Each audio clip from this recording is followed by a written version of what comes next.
Welcome to the Prepper Almanac. Thank you for joining us today. It is deeply appreciated. In today's video, we are going to discuss items to stockpile before a societal collapse or the next Great Depression. And if I give you value in today's video, please like the video and subscribe to the channel. I would appreciate it. Also, check out the link in the description below to some offers for free prepper items and prepper gear that I just came across. Check them out at your convenience. Another Great Depression or a complete societal collapse is unfortunately inevitable, and not just because of the short-sighted fools on Wall Street. The very fabric of society feels stretched thin, like a frayed rope dangling over a chasm of uncertainty. We've seen the warning signs before: economic turmoil, political instability, and a growing disconnect. Out here, in the wild, I've learned that nature doesn't negotiate. It doesn't care about your stock portfolio or your social media following. It throws challenges your way, and you either adapt or you succumb. Now's the time to start preparing for the next Great Depression or a complete societal collapse. We're about to embark on a journey, a crash course in resilience. Remember, survival isn't about luck, it's about preparation, determination, and knowing what to do when the unexpected hits. Imagine this: the sun dips below the horizon, casting long shadows across a world on the brink. The familiar hum of electricity fades, plunging your home into darkness. Panic sets in as you realize the grid is down. Light isn't just about illuminating the darkness. It's about security and comfort. That's where candles come in. You can pick up a bunch at your local dollar store. A single flickering flame can mean the difference between fear and hope. Over the year, I've learned to improvise, to make the most of what's available. Every resource is precious, every scrap a potential lifeline. Don't discard those seemingly useless bits and pieces. Those melted wax drippings, the nubs of spent candles, they're survival gold. Gather those remnants and give them a new purpose. Transform them into DIY candles, extending your light source. Every drop of wax represents precious minutes of illumination. When the shelves are bare, you'll need to rely on your own skills and resources. Cast iron cookware is a culinary workhorse built to withstand the test of time. Unlike flimsy modern pans, cast iron is virtually indestructible. It can handle anything, from searing meat to baking bread. Found in antique shops, these heirlooms bear the marks of countless meals. With some TLC, you can restore them to their former glory. Cast iron is about practicality, durability, and versatility. Now, I know what you might be thinking, cast iron. Isn't that tricky to clean? Doesn't it rust? Sure, it requires a bit more care, but trust me, it's worth the effort. Think of it as a loyal but slightly demanding companion. All you need is hot water, a stiff brush, and a bit of elbow grease. Just scrub off the rust, reseason with oil, and you're good to go. Mastering cast iron is about more than just cooking. It's a craft passed down through generations and will be there for you in uncertain times as a prepper. Surviving in a societal collapse or even during the next Great Depression means being resourceful. And that's where fabric comes in. A good length of sturdy fabric is worth its weight in gold. You might be thinking, I'm no fashion designer, and I'm definitely not. Think beyond just clothes. We're talking shelter, warmth, even tools. A tarp can mean a dry night's sleep. Repair clothing, create bandages, or a makeshift sling. Stick with natural fibers like cotton, wool, canvas. This will be an amazing prepper lifeline. Okay, we're clear on the why. Now let's talk about the how. Think like a squirrel preparing for winter. Every scrap, every remnant, every bargain bin find, it all adds up. Store it properly. A dry, airtight container is your best bet. Label everything clearly. Preparation is key. If you store items properly, you won't be in a bind when something major happens. In any prepper scenario, fire is a lifeline. It provides warmth, cooks food, purifies water, and keeps dangers at bay. Imagine the grid goes down and you're plunged into darkness. We need to be prepared. Secure a reliable source of heat. That's where firewood comes in. Good old-fashioned wood will keep you alive, so stock up now and prepare before you actually need it. So you've got your wood, but it's not as simple as just stacking it up and hoping for the best. Green wood, fresh from the tree, is full of moisture. Try and burn that, and you'll be choking on smoke more than enjoying a roaring fire. That's why we need to season the wood. That means splitting it down to size, stacking it in a well-ventilated, dry place, and letting time do its work. The goal is to get that moisture content down, allowing the wood to burn hot and clean. This takes time, folks. We're not talking days, we're talking months, even a year or more for optimal burning. So don't wait till the last minute. Start building your firewood stockpile now. Remember, in a survival situation, the ability to create fire can be the difference between life and death.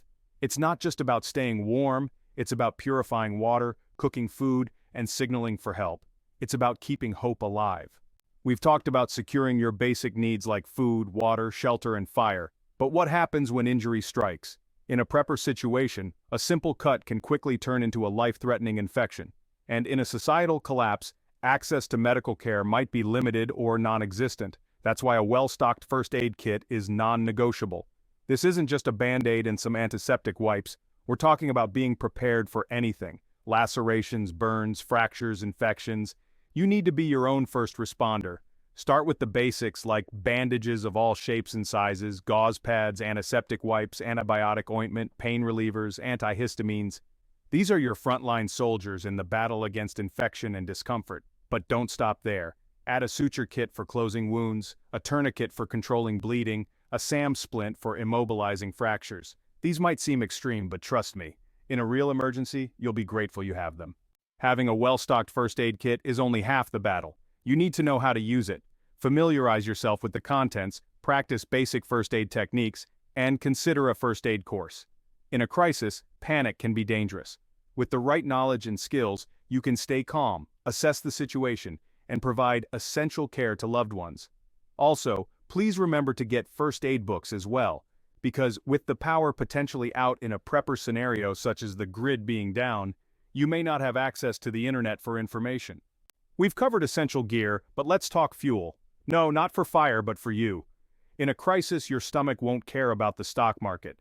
Food staples are the backbone of survival. We're talking rice, beans, and lentils, foods that last longer than a reality TV show's shelf life. Remember, proper storage is key. We're not talking about tossing a bag of flour in the corner and hoping for the best. Think airtight containers, cool, dry places. Rodents, insects, they'll sniff out a weak spot faster than a hungry croc. Canning, my friends, is your best friend. It's like locking freshness in a vault. Learn it, master it, live by it. And don't forget about salt, sugar, honey. These are natural preservatives that'll keep your stores lasting longer than a desert mirage. Now, stockpiling isn't about hoarding, it's about being prepared. Rotate your supplies, use what you store, replace what you use. Think of it like a survival game of Tetris, constantly moving, adapting, staying one step ahead. And don't underestimate the power of a diverse pantry. Variety is the spice of life, even when life throws you a curveball. Explore different grains, experiment with dried goods. The last thing you want is flavor fatigue when the going gets tough. Remember, a well-fed body is a strong body. And in a real survival situation, your strength, your resilience, that's your most valuable currency. So gear up your pantry. Make it a fortress of sustenance, and you'll be ready to weather any storm or prepper situation. We've talked gear, we've covered food, but now we're moving on to something else that is crucial, and that's knowledge. Forget fancy gadgets. The most powerful tool you can have in a crisis is right between your ears. In a prepper situation, knowing how to find water, build a fire, those are life or death skills. In a societal collapse, it's no different.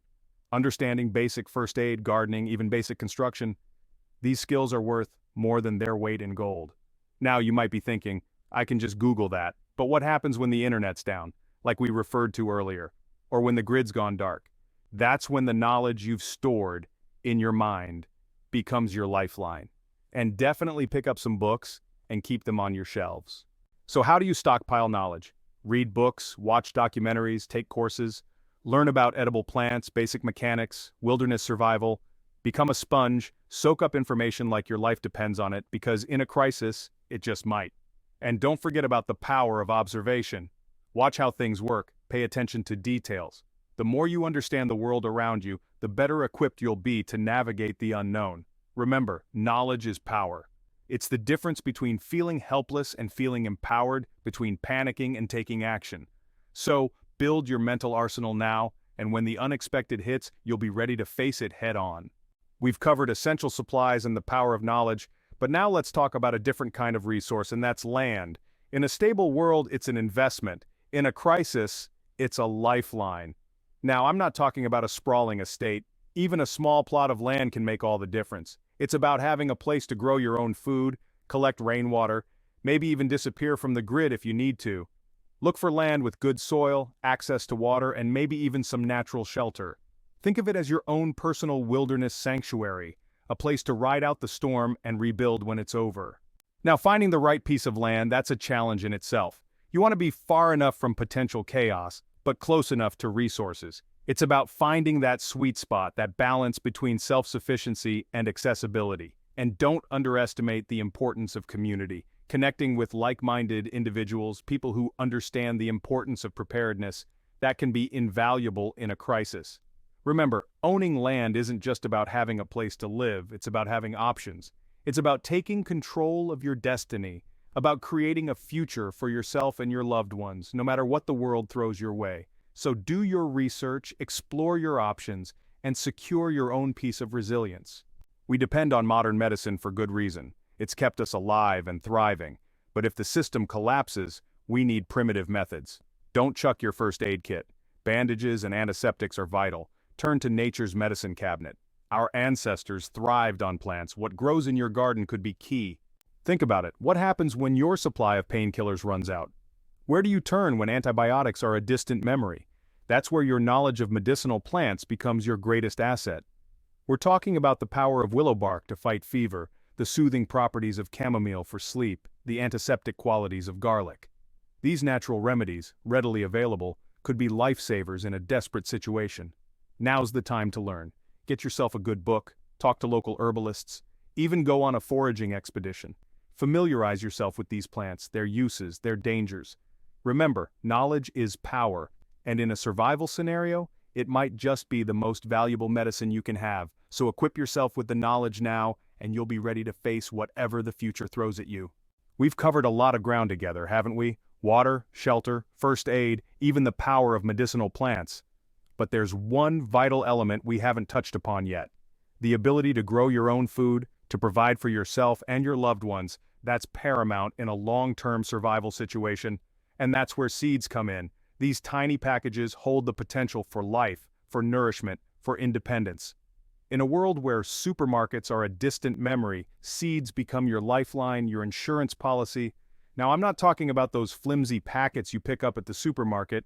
We're talking heirloom seeds, the kind that have been passed down through generations, seeds that are built for resilience, for adaptability. These seeds are the real deal, capable of thriving in harsh conditions, producing food that will sustain you and your family. They're a symbol of hope, a testament to the enduring power of nature. Think of it like this.